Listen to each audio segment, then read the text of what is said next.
हरे कृष्णा। आज की वीडियो में आप सबका स्वागत है। हम सब को ये पसंद है कि हम अपनी लाइफ को जो है किसी चीज़ से रिलेट करके हम समझना पसंद करते हैं। तो हमारी लाइफ भी एक्चुअली देखा जाए तो एक ट्रेजर हंट के समान है ना। ट्रेजर हंट में जिस प्रकार से हमें एक मैप दिया रहता है और बताया जाता है कि अलग अलग लोकेशंस पे जो है ट्रेजर जो है हमारे हिडन है, तो ठीक उसी प्रकार से हमारा लाइफ भी जो है एक ट्रेजर हंट की गेम की तरह है ना। और हमारे लाइफ में एक एरिया है, एक मैप में एक एरिया है जहाँ पे हम रह रहे हैं और उस एरिया में हमें पता है कि हमारे आसपास चीज़ें जो हैं वो कैसे काम करती हैं, वहाँ पे लोग कैसे काम करते हैं, वहाँ पे एवरी डे टू डे क्या एक्टिविटीज़ होती हैं, है ना। ये फेमिलियर एरिया है हमारा बहुत। बट उसी जगह मैप में जो है एक दूसरा एरिया है जो हमारे लिए फॉरेन लैंड है, जहाँ हमने एक्सपीरियंस नहीं किया कि वहाँ पे चीज़ें किस प्रकार से है, वहाँ पे क्या क्या और चीज़ें हैं। और मोस्टली हमारे जितने भी जो ड्रीम्स, एस्पिरेशंस और जो हमारी इच्छाएं होती हैं वो उस लैंड में जो है रह रहे हैं, है ना। तो वो ही हमारे जो है ट्रेजर्स हैं। तो क्या होता है कि हम लोग लाइफ में जब डिसाइड करते हैं कि आज मैं इस ट्रेजर के ऊपर मैं ढूंढने निकलता हूँ, इस खजाने को ढूंढने निकलता हूँ, है ना। तो हम जब निकलते हैं खजाना ढूंढने, तो हम बहुत एस्पिरेशंस और एक्सपेक्टेशंस हमारे माइंड में होते हैं उस खजाने को लेके कि उसमें बहुत सारा गोल्ड होगा, है ना, और बहुत बहुत अलग अलग वेराइटीज़ रहती हैं। बट जब हम उस रास्ते पे निकलते हैं तो हम ये रियलाइज़ करते हैं कि धीरे धीरे कि यहाँ पे अड़चने, ये जो प्रॉब्लम्स हैं, ऑब्स्टिकल्स हैं, वो धीरे धीरे बढ़ रही हैं ना। पहले एक दो ऑब्स्टिकल्स आती हैं, विद टाइम जैसे जैसे आप गोल के पास जा रहे होते हैं तो ऑब्स्टिकल्स जो हैं वो बढ़ती ही जाती हैं ना।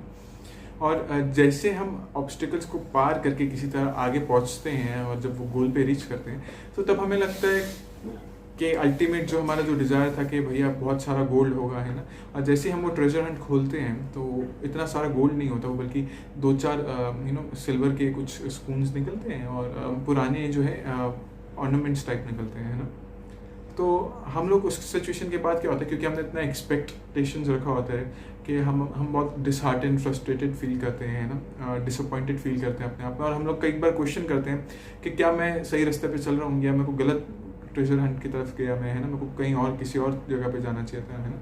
हम लोग के साथ भी ऐसा होता है कि हमारी लाइफ में भी अलग अलग प्रकार के जो हैं गोल्ड या फिर जो खजाना है, जो ट्रेजर है, वो हमारी लाइफ में होता है। जैसे कोई अच्छा डिग्री हासिल करना, एग्जाम क्रैक करना, करियर चेंज करना, है ना, कुछ पर्टिकुलर में भी एक्सरसाइज करके भी ले सकते हैं हम, है ना। बट प्रॉब्लम यहाँ आती है कि हम लोग बहुत गोल सेंट्रिक हो जाते हैं ना।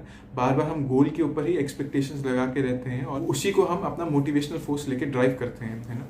बट दिक्कत ये आती है कि हम उस गोल पे इतना फोकस हो जाते हैं कि जब हम वो जर्नी है जो उस गोल की तरफ जाने की है ना, उसमें जो इतने जो ब्लिसफुल मूवमेंट्स और जो इतने एंजॉइंग मोमेंट्स हैं, है ना, जैसे आप उस जर्नी पे जा रहे हैं और आपके पास अपॉर्चुनिटीज़ है नए रिलेशंस बनाने का लोगों के साथ, है ना, नए लोगों जानने का, नई चीज़ें जानने का, कल्चर जानने का, एक हैप्पीनेस का एक्सपीरियंस लेने का, हम उसको मिस आउट कर जाते हैं।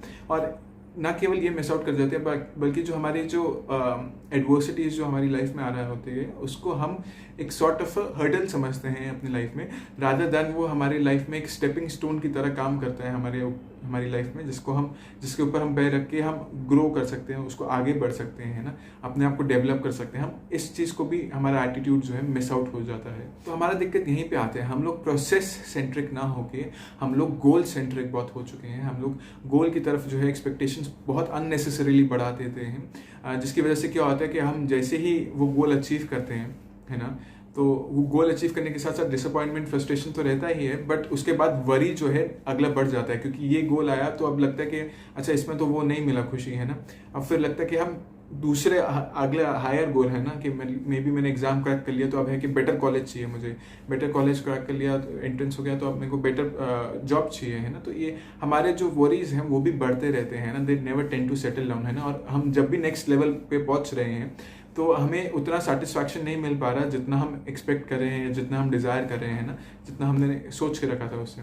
तो हमें भी क्या करना चाहिए, हमें अपने जो प्रोसेस है, जो प्रोसेस से हम जा रहे हैं उसमें हमें ब्लिस और जो हैप्पीनेस है उसको सीक आउट वहाँ पे करना चाहिए। तो जर्नी पे हमें अपनी लाइफ जीनी चाहिए, ना कि गोल पे जाके हम अपनी लाइफ जिए, है ना। तो सेम चीज़ भगवद गीता में भगवान बता रहे हैं चैप्टर नंबर 18 वर्स नंबर 54 में कि one who is transcendently situated at once realizes the supreme Brahman and becomes fully joyful. He never laments or desires to have anything. He is equally disposed to every living entity in that state he attains pure devotional service to me. भगवान भी इसमें ये state बता रहे हैं कि जो incidentally situated है वो भी लैमेंट जो है नहीं कर रहा है अपने पास्ट के लिए, और ना इतना डिज़ायर रख रहा है अपने फ्यूचर के लिए, है ना। He is more centred towards his present life, living his present life, है ना। क्योंकि देखा जाता है कि हम लोग जब गोल्स हमें नहीं मिलते अच्छे या हम मिस आउट कर जाते हैं तो हम उसके बाद पीछे लैमेंट कर रहे होते हैं और फ्यूचर के लिए हम लोग वरी कर रहे होते हैं, है ना। तो इसमें अब है कि कैसे हम लोग प्रेजेंट पे जो है फोकस रखें। तो इसमें बता रहे हैं भगवान की जो हमारा जो डिज़ायर है ना, डिज़ायर हम बंद तो नहीं कर सकते बट उसको हमें डॉवटेल करना चाहिए, है ना। कैसे, जैसे भगवान बता रहे हैं कर्मण्यवाधिकारस्ते वाले श्लोक में कि you have the right to perform your prescribe duty but don't take the entitlement, है ना। भगवान बता रहे हैं कि आप you have the right to perform your duty, है ना। प्रोसेस जो है, जो कार्य करने का प्रोसेस है, आप वो करो, आपके पास उसका ड्यूटी है and you do that in the best form, है ना।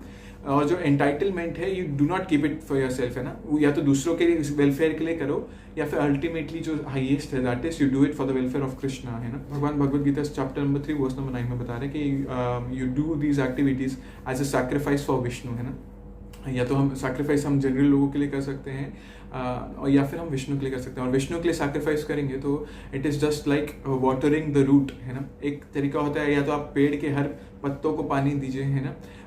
और दूसरा तरीका होता है कि आप जो है पेड़ के जड़ पे पानी डालिए, है ना। तो ऑटोमेटिकली वो पूरे पेड़ को जो है नरिशमेंट देगा। तो सिमिलरली हमें अगर प्रेजेंट में रहना सीखना है तो हमें जो हमारे जो एक्टिविटीज़ है, जो गोल है, उसका जो एंटाइटलमेंट है उसको अपने लिए नहीं बल्कि दूसरों के लिए सैक्रिफाइस के रूप में करना है। और हाईएस्ट है कि हम विष्णु की प्रसन्नता के लिए करें, हैप्पीनेस के लिए, अपने पर्सनल ग्रोथ के लिए हम जो है प्रोसेस में हम लोग प्रेजेंट रह के उसको फॉलो करें और उसमें हम लोग जो है इसमें हैप्पीनेस और ब्लिस एक्सपीरियंस कर पाएंगे उसमें। Hare Krishna, my name is Dipanshu Bajaj. I am a lifestyle developer, storyteller and an educator at ISKCON from Delhi. अगर आप लोगों को ये वीडियो अच्छा लगा तो you can like and share and comment, and you have any questions you can ask me questions as well. I thank you very much for your precious time. Hare Krishna.